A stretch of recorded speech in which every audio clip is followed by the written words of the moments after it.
Il était une fois un petit ours qui s'appelait Enguerrand. Enguerrand habitait aux États-Unis, au nord des États-Unis, juste à la frontière du Canada. Enguerrand était un ours très câlin, très affectueux, mais aussi très sauvage. Il n'avait pas beaucoup d'amis. Il vivait de peu, un peu d'herbe, un peu de saumon, quoique de moins en moins. Il commençait à devenir végane, le petit Enguerrand. Mais enfin, il se nourrissait et rêvait, rêvait, rêvait. C'était un ourson rêveur. Il se rappelait tout le temps ce que sa maman lui disait. Sa maman lui disait que sa maman à elle lui disait que sa propre maman à elle lui disait qu'avant, dans un temps très très lointain, ils habitaient en Irlande. Et de génération en génération, l'Irlande devint un rêve inaccessible. Enguerrand avait très très envie d'aller en Irlande. Il s'imaginait les lacs, les verts pâturages, le monstre du Loch Ness. Ah non, le monstre du Loch Ness, c'est en Écosse. Mais enfin, il s'imaginait un tas de merveilles, parce qu'on s'imagine toujours que l'herbe est plus verte ailleurs. Enguerrand, le petit ours sauvage, mais câlin, n'eut alors plus qu'une idée en tête: aller en Irlande. Mais l'Irlande, c'est loin quand on est un petit ours qui n'a que ses deux pattes avant et ses deux pattes arrière pour avancer. Alors, Enguerrand se dit: à défaut d'avoir une moto supersonique ou un avion super rapide, je vais réfléchir et je vais trouver une idée pour aller là-bas, en Irlande, là où les parents des parents des parents des parents des parents de mes parents sont nés. Je vais revoir la verte patrie, l'Irlande natale de ma génération passée. Alors, Enguerrand, quand il ne cueillait pas les myrtilles sauvages, quand il ne chassait pas les petites coccinelles, Enguerrand réfléchissait: comment aller en Irlande quand on n'a pas en plus le permis de conduire? Car comme vous le savez, les ours américains, même si ce sont de gros grizzlies poilus, eh bien, ils n'ont pas le permis de conduire. Enguerrand était sauvage et câlin, nous l'avons dit, mais il avait aussi beaucoup d'idées et beaucoup d'imagination. Il était aussi un petit peu bricoleur.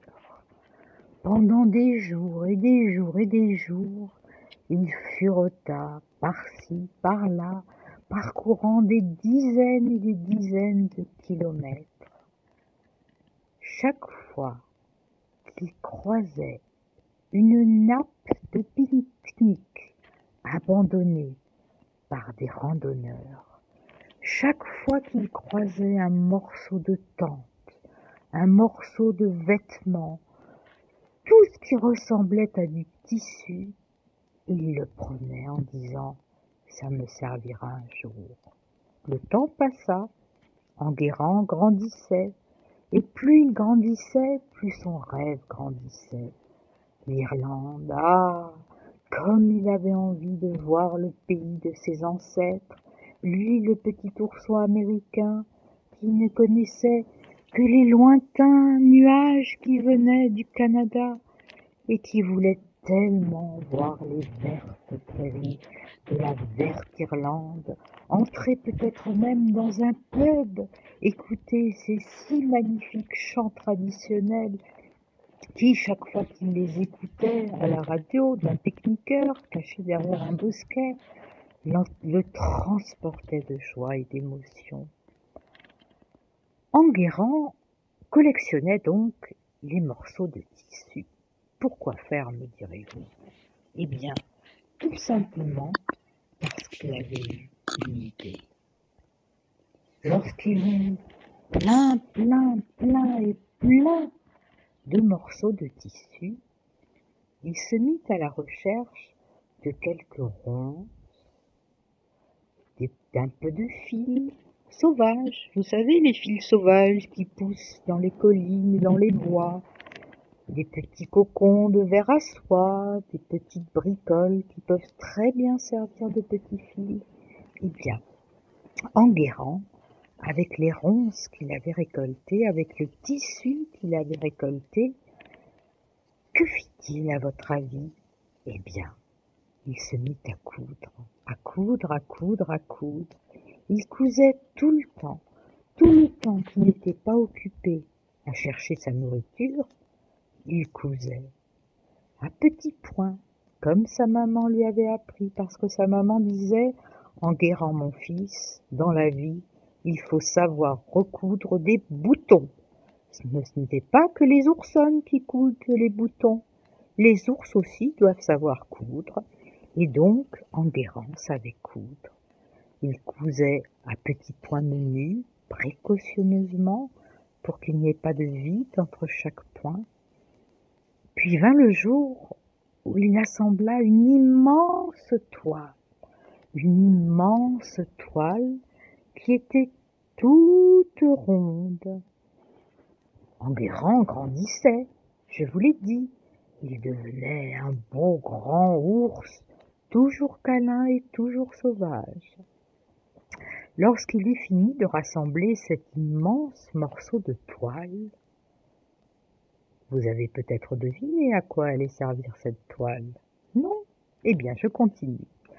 Lorsqu'Enguerrand eut fini de coudre en proportion raisonnable cet immense morceau de toile, il fabriqua, avec l'osier qu'il trouvait de ci de là, une petite cabine confortable où il pouvait s'asseoir et stocker suffisamment de nourriture pour son voyage.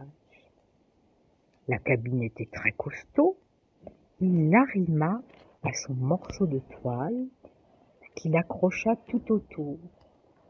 Et puis, gaillardement, une nuit, il s'approcha d'une usine qui fabriquait et conditionnait de l'hélium. L'hélium, vous le savez peut-être, c'est ce gaz, est-ce un gaz? Sûrement. C'est ce gaz qui permet à certains petits ballons qu'on donne aux enfants, eh bien, de voler très haut. Et si on lâche la ficelle, eh bien, le ballon s'envole. Enguerrand, donc, s'introduisit la nuit dans l'usine où il n'y avait personne et remplit son morceau de toile qui avait maintenant la forme d'un sac avec cet hélium.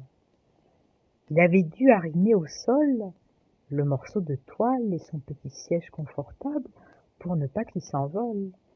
Et une fois que l'énorme toile fut remplie de gaz, une fois que le petit siège fut bien arrimé et rempli de provisions pour la route, Enguerrand partit dans la campagne sur un point un peu élevé et lâcha les amarres qui retenaient sa montgolfière. Mais oui, c'était une montgolfière qu'avait fabriquée Enguerrand, le petit ours qui voulait voyager. Et Enguerrand s'envola. Que c'était beau, la forêt toute verte en dessous, les lacs, les rivières, le désert, et ces toutes petites choses qu'il voyait de haut et qui ressemblaient à des bébés coccinelles, mais qui étaient en fait des voitures et des camping-cars qui sillonnaient la route qui va de Los Angeles jusqu'à New York en traversant tous les États-Unis d'est en ouest. Le voyage dura longtemps. Enguerrand eut peur, Enguerrand eut froid, Enguerrand eut chaud. Enguerrand s'endormit parfois, et surtout Enguerrand se demandait « Mais où suis-je? Où suis-je » Il avait complètement perdu la boussole. Il allait où le vent le menait, mais le vent est bienveillant pour qui a des rêves, et le vent le conduisit au-delà de l'Atlantique, vers l'Europe. Enguerrand n'avait pas de boussole, je vous l'ai dit, mais ses parents lui avaient appris les étoiles. Et grâce aux étoiles, il réussit à guider sa montgolfière jusqu'au nord de l'Europe, vers une île verte qui s'appelle l'Irlande. Et oui, l'Irlande est une île verte à côté de l'Angleterre, et c'est là précisément qu'Enguerrand avait rendez-vous avec son histoire. Grâce à sa bonne connaissance des étoiles, il repéra l'île. Au premier coup d'œil, il faut dire qu'il l'avait tellement rêvé qu'il en avait la géographie dans les yeux. Alors il jeta par-dessus bord tout ce qui pouvait l'alourdir. Avec une toute petite aiguille de ronce, il perça toute la toile et doucement, délicatement, précautionneusement, le ballon se mit à dégonfler et notre petit Enguerrand, farouche, sauvage, câlin, mais endurant, atterrit sur l'île d'Irlande sans même se mouiller le bout des pattes. Arrivé là, Enguerrand fut en admiration. C'était encore plus beau qu'il ne se l'imaginait. Il avait plu, c'était mouillé, c'était d'un verre, ou plutôt de plusieurs verres, car il y a des tas de verres différents.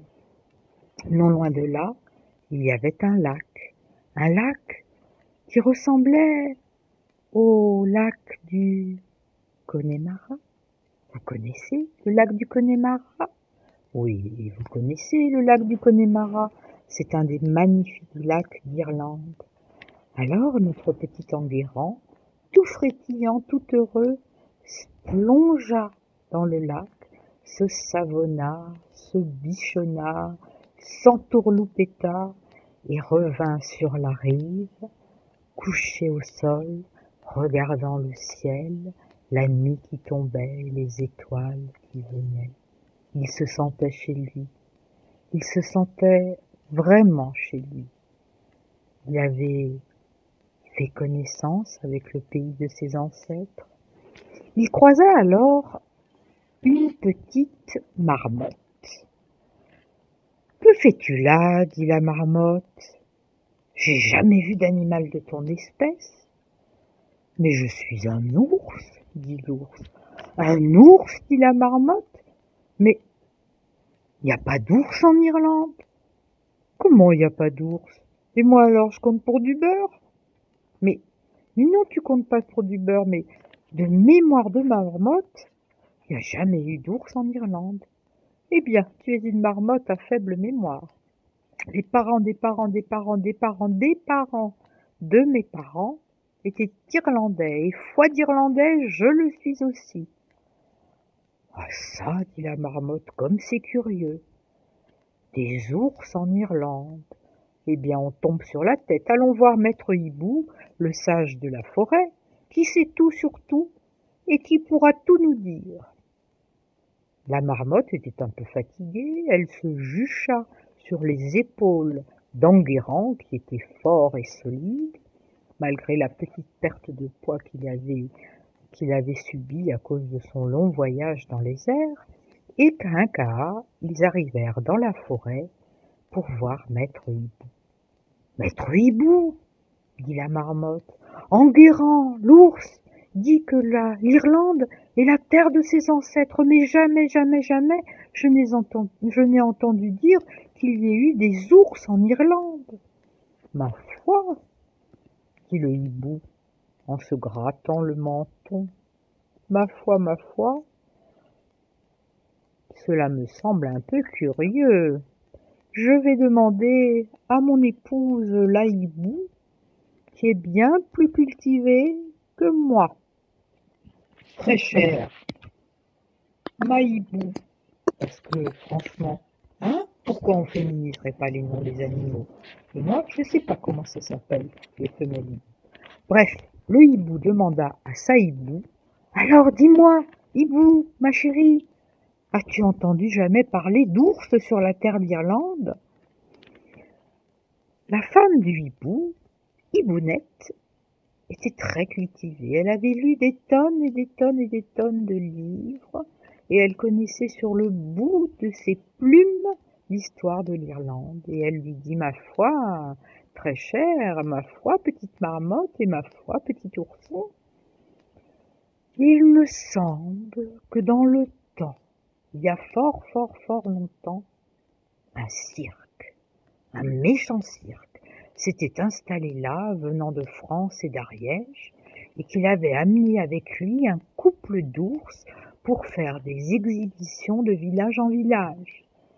Il me semble aussi qu'un soir, le couple d'ours, après avoir bâillonné le propriétaire du cirque et tous ceux qui les exploitaient, il me semble bien que ce couple d'ours partit à l'aventure dans les grottes cachées qui se trouvent non loin de là, et qu'ils eurent, me semble-t-il toujours, une longue descendance. C'étaient, je crois, les premiers ours qui peuplèrent l'île d'Irlande. Mais alors, dit Enguerrand, c'est mes arrière-arrière-arrière-arrière-grand-papa et arrière-arrière-arrière-grand-maman. Ma foi, dit la petite hibou, c'est fort possible. Mais comment ont-ils fait le voyage à l'envers? Comment sont-ils allés aux États-Unis? Ah ça, ma foi, dit la maman hibou. Peut-être comme toi, avait-il le mal de l'air? Peut-être comme tous ces Irlandais qui ont quitté la terre d'Irlande pour aller chercher fortune aux États-Unis d'Amérique, où l'or, dit-on, coulait à flot. Peut-être sont-ils partis sur un bateau en passager clandestin, dit l'ourson, qui aimait beaucoup les histoires de pirates et de passagers clandestins. Et pourquoi pas, dit dame hibou. Sans doute, cette partie de l'histoire de tes aïeux nous sera à jamais inconnue. Mais dis-toi bien que s'il y a eu un jour un ours en Irlande, c'est bien ton arrière-arrière-arrière-arrière-grand-mère et ton arrière-arrière-arrière-grand-père. Tu es donc irlandais, il est donc irlandais, dit dame hibou à maître hibou, qui répéta à la petite marmotte. Eh oui, il est irlandais, comme toi et moi, comme moi et toi, comme toi et elle, comme elle et nous, comme tous, nous sommes entre irlandais. Et vous savez, les enfants, en Irlande, tout se finit dans la danse et la musique. Alors, tout ce petit monde-là se donna la main et mit une belle ballade irlandaise, et Dame Hibou composa la chanson de la ballade de l'ours Enguerrand, revenu dans sa maison après bien des décennies. Et savez-vous encore ce qu'il advint d'Enguerrand? Eh bien, Enguerrand traversa l'Irlande du nord au sud, de l'est à l'ouest, prudemment, parce qu'il ne voulait surtout pas être attrapé par un cirque, parce que vous le savez, les enfants, les animaux dans les cirques, hein, on essaie d'éviter. Et donc Enguerrand, après avoir visité du haut en bas, de gauche à droite, et réciproquement toute l'Irlande, après s'être régalé de baies sauvages et de miel de petites abeilles travailleuses irlandaises et toutes bouclées, car vous ne le savez peut-être pas, mais les petites abeilles irlandaises ont de grandes boucles, comme tous les Irlandais et les Irlandaises, Et ils ont même parfois des petits cheveux roux. Mais oui, les petites abeilles irlandaises sont ainsi. Et bref, notre petit ours, après s'être gavé de miel, après avoir contemplé à gogo la terre de ses ancêtres, eh bien, figurez-vous que l'envie lui vint de retourner là-haut, dans le nord des États-Unis, pour raconter à tout le monde, et même à ceux qui ne connaissaient pas, la fabuleuse aventure qu'il avait vécue. Et c'est ainsi qu'avec l'aide de tous ses amis, en chapardant à gauche, à droite, un drapeau, un manteau, un linge oublié sur le sol, eh bien, il refabriqua une montgolfière, il retrouva une usine qui fabriquait de l'hélium, et il repartit après avoir promis à la marmotte, à Dame Hibou et à Maître Hibou qu'il reviendrait régulièrement et peut-être même accompagné de ses amis américains. C'était l'histoire d'Enguerrand, le brave, câlin et très gentil petit ours qui rêvait de visiter l'Irlande.